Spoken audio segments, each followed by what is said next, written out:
Than I do, Georgia Republican Congressman Doug Collins. He is the House Republican Conference Vice Chair. Sir, very good to have you back. Hey, Neil, it's good to talk to you. How would that work? I've heard from a lot of your colleagues, Congressmen, in the House who are not keen on what they're hearing coming out of the Senate, and a skinny package or whatever they want to call it isn't flying with them. So that means they're diametrically opposed, and it could be quite a conference session. What do you envision?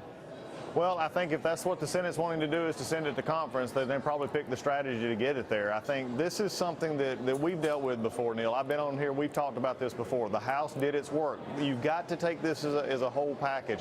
Medicaid expansion, the issues around that, the taxes, the mandates, they're all part of this disaster called Obamacare. So to not deal with the big part of what we have done in the House and deal with how this will affect exchanges and mandates for the Medicaid expansion, I think is really setting us up for a conference that I just have the question. You've got the House bill. If you don't like the House bill, fine. Work it in ways to improve it or change it. But at the end of the day, we've seen the work of the House. Now the Senate's going to come to us in conference.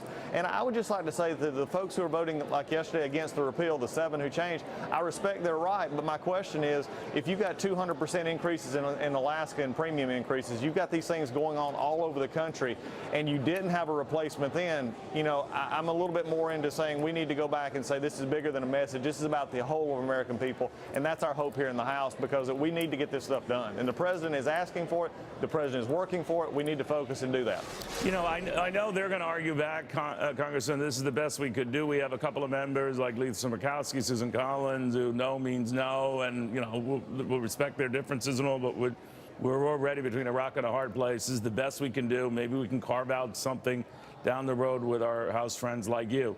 But it would be more than just carving something out. It would have to be something entirely different. And it looks like it would be something very, very different than what the Senate just did, and very, very different from what you guys just did.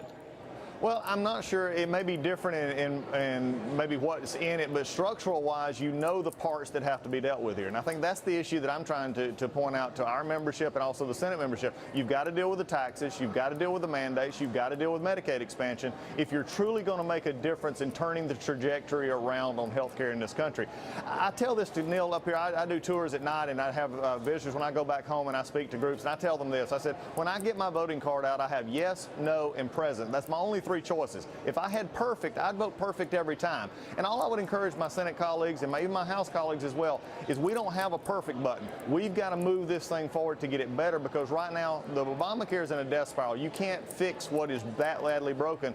And to simply say we're going to stop and we're only going to put forward a little bit, and then knowing at conference we're going to ask for more, then I think we all got to come to the table and say what is best for the American people, and that's always the first goal we've got to have.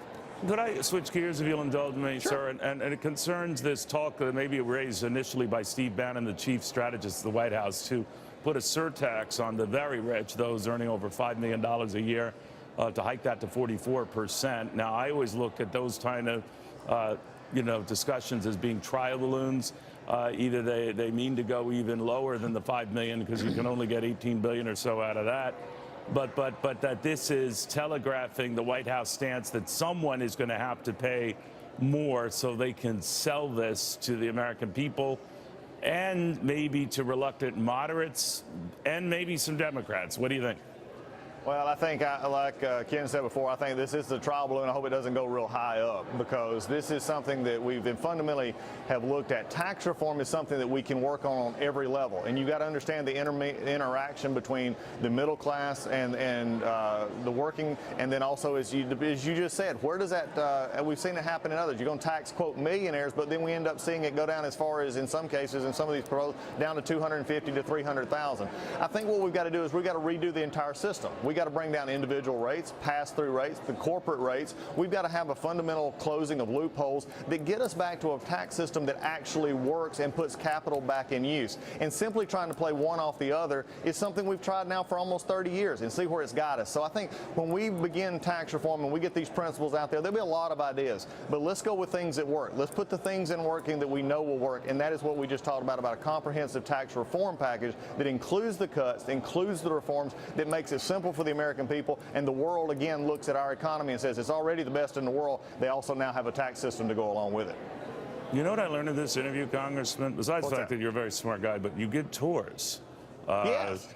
I'd like to be on that tour because the last guy I had didn't even know we were in the Capitol. But very good having you again, sir. I hope you have a safe weekend. Well, Neil, look forward to you come to Washington. We'll do that tour, okay? All right, done. Done. You're on. Take care. Thank you, Congressman. All right. Now, the Washington Post is saying that President Trump is floating the possibility of a recess appointment